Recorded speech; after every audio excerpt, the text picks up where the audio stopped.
अकोला येथील शासकीय वैद्यकीय महाविद्यालय व रुग्णालयात अत्यंत संतापजनक आणि माणुसकीला काळीमा फासणारा हा प्रकार व्हायरल व्हिडिओतून समोर आला आहे।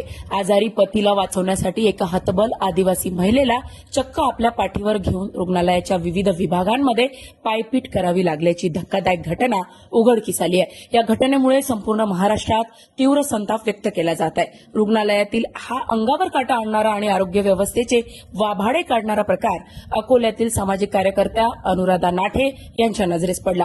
अनुराधा नाठे या स्वतः दिव्यांग बांधवांच्या हक्कांसाठी सातत्याने काम करतात। हा संतापजनक प्रकार पाहताच त्यांनी तात्काळ आपल्या मोबाईल फोनमध्ये हा संपूर्ण घटनाक्रम कैद केला। या दरम्यान आपली पोलखोल होत असल्याचे पाहून रुग्णालयातील कर्मचाऱ्यांनी आणि प्रशासनाने अनुराधा नाठे यांना व्हिडिओ चित्रीकरण करण्यास सक्त मनाई केली व त्यांना रोखण्याचा प्रयत्न केला। मात्र त्या दबावाला बळी पडल्या नाहीत। त्यांनी हा व्हिडिओ समोर आणून प्रशासकीय यंत्रणेला उघडे पाडले। धाडसी पाऊल उचलणाऱ्या अनुराधा नाठे यांच्यावर रुग्णालय प्रशासनाने अद्याप तरी कुठलीही कारवाई केलेली नाही। 2 दिवसापूर्वी मी इथे शासकीय रुग्णालयामध्ये 106 नंबर वार्डला आले होते। एका दिव्यांगाला अडचण येत होती, त्याची अडचण दूर व्हावी म्हणून। तर बाहेर जेव्हा मी निघाली तेव्हा एक महिला मला ऑटोमधून बाहेर निघताना म्हणजे तिच्या नवऱ्यासाठी ती अनेक लोकांना इथे हाक मारत होती, जसे वॉर्ड बॉय आहेत, शिपाई आहेत, पण मदतीला कोणी आले नाही। तर महिलेने जी स्वतःजवळ बॅग होती ती पोटाला बांधली। 2 लहान मुली होत्या, एक 3.5 वर्षाची आणि साधारणतः एक 2.5 वर्षाची। त्या दोघींना बाजूला घेतला हातात आणि नवऱ्याला पाठीवर घेतलं आणि सरळ ती उपचाराकरिता प्रत्येक ठिकठिकाणी फिरत होती इथे रुग्णालयामध्ये, की कोणीतरी उपचार कुठे होईल हे सांगेल म्हणून। पण तिला मदतीला कोणी समोर आलेलं नाहीये इथे। त्याच्यानंतर मी तो स्वतः व्हिडिओ काढलेला आहे माझ्या मोबाईलमध्ये आणि सगळं झाल्याच्या नंतर मी त्या महिलेला उपचार मिळेपर्यंत पण इथे होती हजर।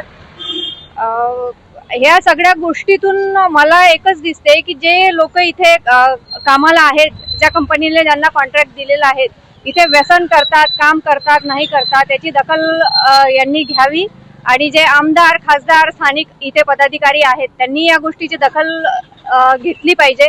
कारण एका महिलेशी, एक आदिवासी महिला होती ती, एका महिलेशी असं जर होत आहे आणि तुम्ही एका पद्धतीने म्हणता की आम्ही महिलांना लखपती दिदी करू, लाडकी बहीण देऊ, हे कुठलीच योजना आम्हाला नको आहे। फक्त महिलेला सुरक्षा पाहिजे आणि वेळेवर इथे शासकीय रुग्णालय दिलेलं आहे तर उपचार पाहिजे, उपचाराच्या पुढे झाला पाहिजे। आणि संबंधित डीन आहेत, मी स्वतः त्यांना 4 कॉल केलेले आहेत, मेसेज केलेले आहेत, एकाही मेसेजचा रिप्लाय नाही किंवा कॉलचं उत्तर त्यांनी दिलेलं नाहीये। तर आमचं सगळ्यांचं एकच मागणी आहे आता की जे डीन आहेत त्यांची इथनं हकालपट्टी करण्यात यावी तुम्ही, आणि जेही ते कर्मचारी तेव्हा ड्युटीवर हजर होते यांनाही तुम्ही निलंबित करावं अशी आम्ही मागणी करतोय। आता तुम्ही तो व्हिडिओ टाकला तो AI ने क्रिएट केलेला आहे असा आरोप आहे।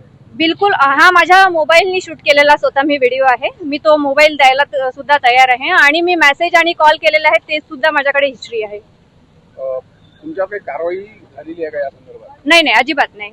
मला विरोध करण्यात आला व्हिडिओ काढू नका म्हणून, पण कारवाई वगैरे अजून पद्धतीने असं काही आलेलं नाही माझ्यापर्यंत, कुठलाही कॉल वगैरे। तुमचं नाव?